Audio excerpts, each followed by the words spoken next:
नमस्कार दोस्तों, आपका स्वागत है हमारे चैनल पर। कहानियों की श्रृंखला को आगे बढ़ाते हुए आज हम सुनेंगे महादेवी वर्मा जी की कहानी बिंदा।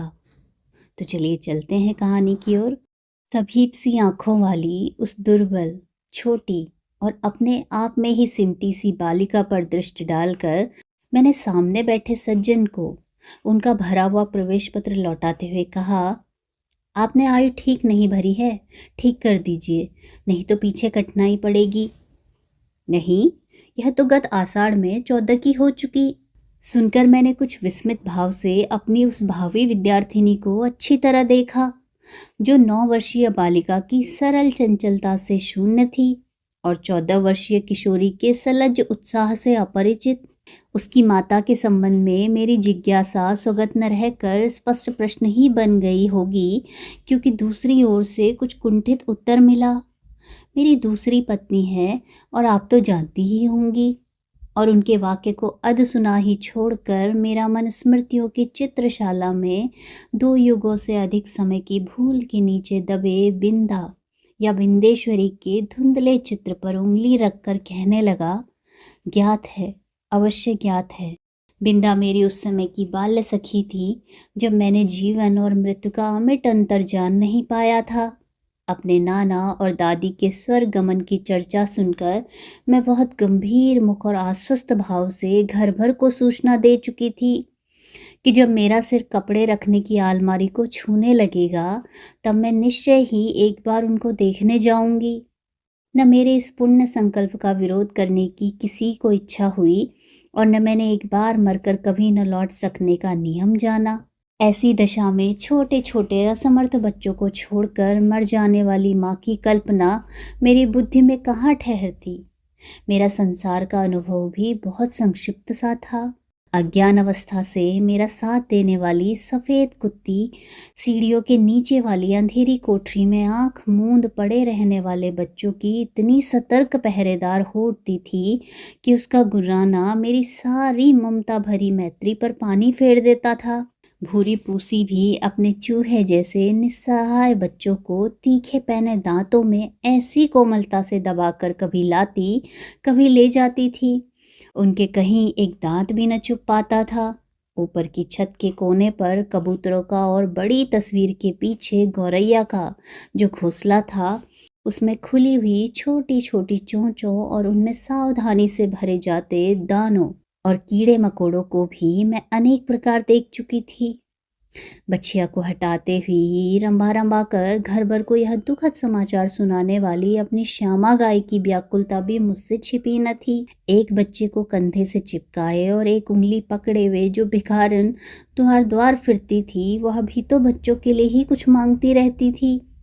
अतः मैंने निश्चित रूप से समझ लिया था कि संसार का सारा कारोबार बच्चों को खिलाने, पिलाने, सुलाने आदि के लिए ही हो रहा है और इस महत्वपूर्ण कर्तव्य में भूल न होने देने का काम माँ नामधारी जीवों को सौंपा गया है।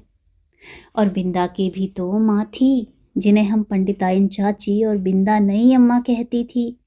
वे अपनी गोरी मोटी देह को रंगीन साड़ी से सजे कसे चारपाई पर बैठकर फूले गाल और चिपटी सी नाक के दोनों ओर नीले कांच के बटन सी चमकती हुई आंखों से युक्त मोहन को तेल मलती रहती थी। उनकी विशेष कारीगरी से संवारी पाटियों के बीच में लाल स्याही की मोटी लकीर सा सिंदूर, उनींदी सी आंखों में काले डोरे के समान लगने वाला काजल, चमकीले कर्णफूल, गले की माला, नगदार रंग बिरंगी चूड़ियाँ और घुंघरूदार बिछुए मुझे बहुत भाते थे, क्योंकि यह सब अलंकार उन्हें गुड़िया की समानता दे देते थे। यह सब तो ठीक था, पर उनका व्यवहार विचित्र सा जान पड़ता था। सर्दी के दिनों में जब हमें धूप निकलने पर जगाया जाता था, गर्म पानी से हाथ मुंह धुलाकर मोजे, जूते और ऊनी कपड़ों से सजाया जाता था और मना मना कर गुनगुना दूध पिलाया जाता था, तब पड़ोस के घर में पंडिताइन चाची का स्वर उच्च से उच्चतर होता रहता था। यदि उस गर्जन तर्जन का कोई अर्थ समझ में ना आता, तो मैं उसे शाम के रम्हाने के समान स्नेह का प्रदर्शन भी समझ सकती थी, परंतु उसकी शब्दावली परिचित होने के कारण ही कुछ उलझन पैदा करने वाली थी। उठती है या आऊं? बैल के से दीदे क्या निकाल रही है? मोहन का दूध कब गर्म होगा? अभागी मरती भी नहीं। आदि वाक्यों में जो कठोरता की धारा बहती थी, उसे मेरा अबोध मन भी जान ही लेता था। कभी कभी जब मैं ऊपर की छत पर जाकर उस घर की कथा समझने का प्रयास करती, तब मुझे मैली धोती लपेटे हुए बिंदा ही आंगन से चौके तक फिरकनी से नाचती दिखाई देती। उसका कभी झाड़ू देना, कभी आग जलाना, कभी आंगन के नल से कलसी में पानी लाना, कभी नई अम्मा को दूध का कटोरा देने जाना, मुझे बाजीगर के तमाशे जैसा लगता था, क्योंकि मेरे लिए तो वे सब कार्य असंभव से थे। पर जब उस विस्मित कर देने वाले कौतुक की उपेक्षा कर पंडिताइन चाची का कठोर स्वर गूंजने लगता, जिसमें कभी कभी पंडित जी की घुड़की का पुट भी रहता था, तब न जाने किस दुख की छाया मुझे घेरने लगती थी, जिसकी सुशीलता का उदाहरण देकर मेरे नटखटपन को रोका जाता था। वही बिंदा घर में चुपके कौन सा नटखटपन करती रहती है, इसे बहुत प्रयत्न करके भी मैं न समझ पाती थी। मैं एक भी काम नहीं करती थी और रात दिन उधम मचाती रहती, पर मुझे तो माँ ने न मर जाने की आज्ञा दी और न आंखें निकाल लेने का भय दिखाया। एक बार मैंने पूछा भी, क्या पंडिताइन चाची तुम्हारी तरह नहीं है? माँ ने मेरी बात का अर्थ कितना समझा यह तो पता नहीं। उनके संक्षिप्त है से न बिंदा की समस्या का समाधान हो सका और न मेरी उलझन सुलझ पाई। बिंदा मुझसे कुछ बड़ी ही रही होगी, परंतु उसका नाटापन देखकर ऐसा लगता था मानो किसी ने ऊपर से दबाकर उसे कुछ छोटा कर दिया हो। 2 पैसों में आने वाले खंजड़ी के ऊपर चढ़ी हुई झिल्ली के समान पतले चर्म से मढ़े और भीतर की हरी हरी नसों को झलक देने वाले उसके दुबले हाथ पैर न जाने किस अज्ञात भय से अवसन्न रहते थे। कहीं से कुछ आहट होते ही उसका विचित्र रूप से चौंक पड़ना और पंडिताइन चाची का सुर कान में पड़ते ही उसके सारे शरीर का थरथरा उठना मेरे विस्मय को बढ़ा ही नहीं देता था, प्रत्युत उसे भय में बदल देता था। और बिंदा की आंखें तो मुझे पिंजड़े में बंद चिड़िया की याद दिलाती थी। एक बार जब 2-3 करके तारे गिनते गिनते उसने एक चमकीले तारे की ओर उंगली उठाकर कहा, वह रही मेरी अम्मा। तब तो मेरे आश्चर्य का ठिकाना न रहा। क्या सबकी एक अम्मा तारों में होती है और एक घर में? पूछने पर बिंदा ने अपने ज्ञान कोश में से कुछ कण मुझे दिए और तब मैंने समझा, जिस अम्मा को ईश्वर बुला लेता है वह तारा बनकर ऊपर से बच्चों को देखती रहती है, और जो बहुत सज धज कर घर में आती है वह बिंदा की नई अम्मा जैसी होती है। मेरी बुद्धि सहज ही पराजय स्वीकार करना नहीं जानती। इसी से मैंने सोचकर कहा, तुम नई अम्मा को पुरानी अम्मा क्यों नहीं कहती? फिर वे ना नहीं रहेंगी ना तुम्हें डांटेंगी। बिंदा को मेरा उपाय कुछ जचा नहीं, क्योंकि वह तो अपनी पुरानी अम्मा को खुली पालकी में लेट कर जाते और नई को बंद पालकी में बैठकर आते देख चुकी थी। अतः किसी को भी पदच्युत करना उसके लिए कठिन था, पर उसकी कथा से मेरा मन तो सचमुच आकुल हो उठा।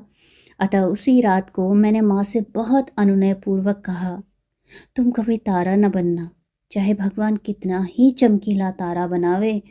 माँ बेचारी मेरी विचित्र मुद्रा पर विस्मित होकर कुछ बोल भी नहीं पाई थी कि मैंने अकुंठित भाव से अपना आशय प्रकट कर दिया, नहीं तो पंडिताइन चाची जैसी नई अम्मा पालकी में बैठकर आ जाएगी और फिर मेरा दूध, बिस्कुट, जलेबी सब बंद हो जाएगी और मुझे बिंदा बनना पड़ेगा।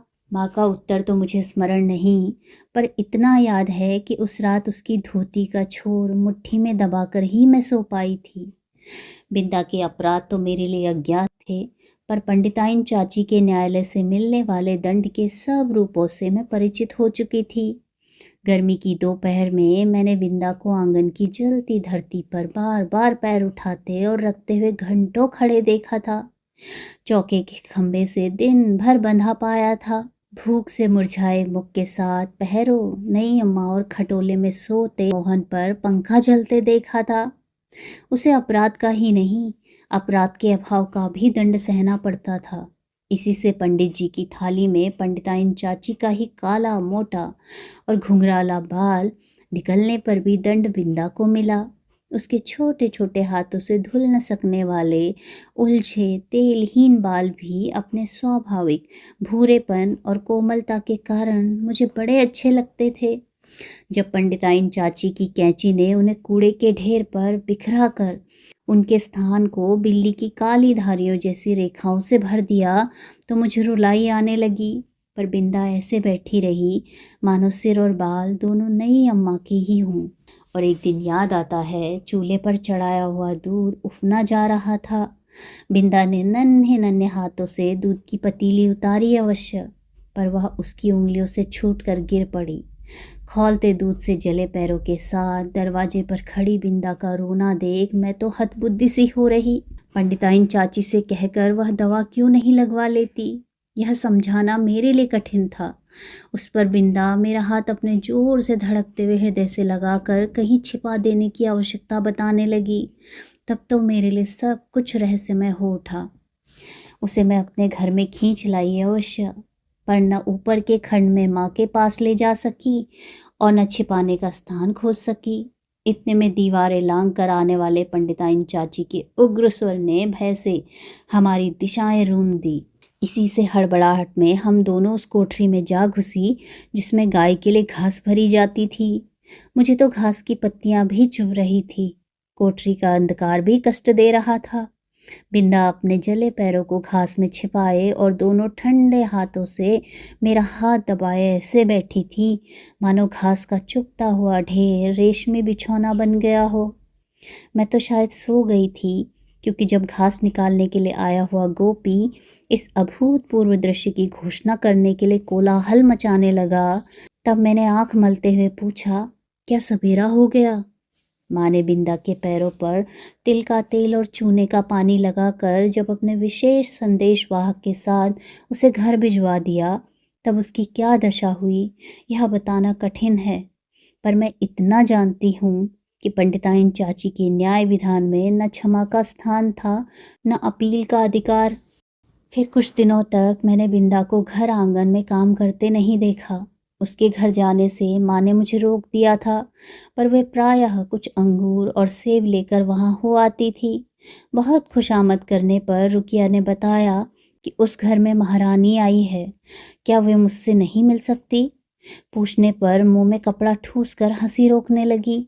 जब मेरे मन का कोई समाधान न हो सका, तब मैं एक दिन दोपहर को सभी की आंख बचाकर बिंदा के घर पहुंची। नीचे के सुनसान खंड में बिंदा अकेली एक खाट पर पड़ी थी। आंखें गड्ढे में धंस गई थी, मुख दानों से भरकर न जाने कैसा हो गया था, और मैली सी चादर के नीचे छिपा शरीर बिछौने से भिन्न ही नहीं जान पड़ता था। डॉक्टर, दवा की शीशियाँ, सिर पर हाथ फेरती हुई माँ और बिछौने के चारों चक्कर काटते हुए बाबूजी के बिना भी बीमारी का अस्तित्व है, यह मैं नहीं जानती थी। इसी से उस अकेली बिंदा के पास खड़ी होकर मैं चकित सी चारों ओर देखती रह गई। बिंदा ने ही कुछ संकेत और कुछ अस्पष्ट शब्दों में बताया कि नहीं अम्मा मोहन के साथ ऊपर खंड में रहती है, शायद चेचक के डर से। सवेरे शाम बरौनी आकर उसका काम कर जाती है।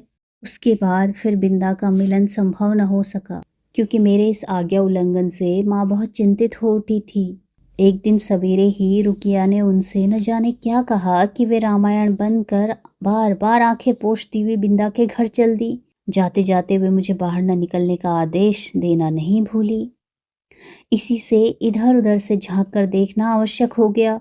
रुकिया मेरे लिए त्रिकालदर्शी से कम न थी, परंतु वह विशेष अनुनय विनय के बिना कुछ बताती ही नहीं थी, और उससे अनुनय विनय करना मेरे आत्मसम्मान के विरुद्ध पड़ता था।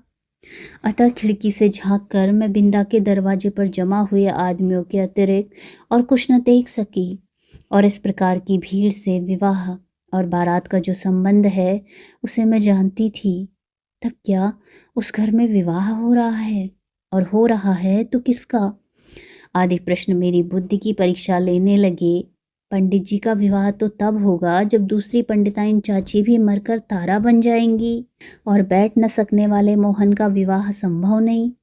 यही सोच विचार कर मैं इस परिणाम तक पहुंची कि बिंदा का विवाह हो रहा है, और उसने मुझे बुलाया तक नहीं। इस अपमान से आहत मेरा मन सब गुड़ियों को साक्षी बनाकर बिंदा को किसी भी शुभ कार्य में ना बुलाने की प्रतिज्ञा करने लगा। कई दिन तक बिंदा के घर झांक झांक कर जब मैंने माँ से उसके ससुराल से लौटने के संबंध में प्रश्न किया, तब पता चला कि वह तो अपनी आकाशवासिनी अम्मा के पास चली गई। उस दिन से मैं प्रायः चमकीले तारे के आसपास फैले छोटे तारों में बिंदा को ढूंढती रहती, पर इतनी दूर से पहचानना क्या संभव था। तब से कितना समय बीत चुका है, पर बिंदा और उसकी नई अम्मा की कहानी शेष नहीं हुई। कभी हो सकेगी या नहीं, इसे कौन बता सकता है। तो मित्रों, बहुत बहुत धन्यवाद इस मर्मस्पर्शी कहानी को सुनने के लिए। यदि आपको कहानियाँ पसंद आ रही हैं और मेरे द्वारा किया गया वाचन भी अच्छा लग रहा है, तो कृपया चैनल को सब्सक्राइब कीजिएगा और वीडियोस को लाइक और शेयर भी कीजिएगा। मिलते हैं अगली कहानी में। धन्यवाद।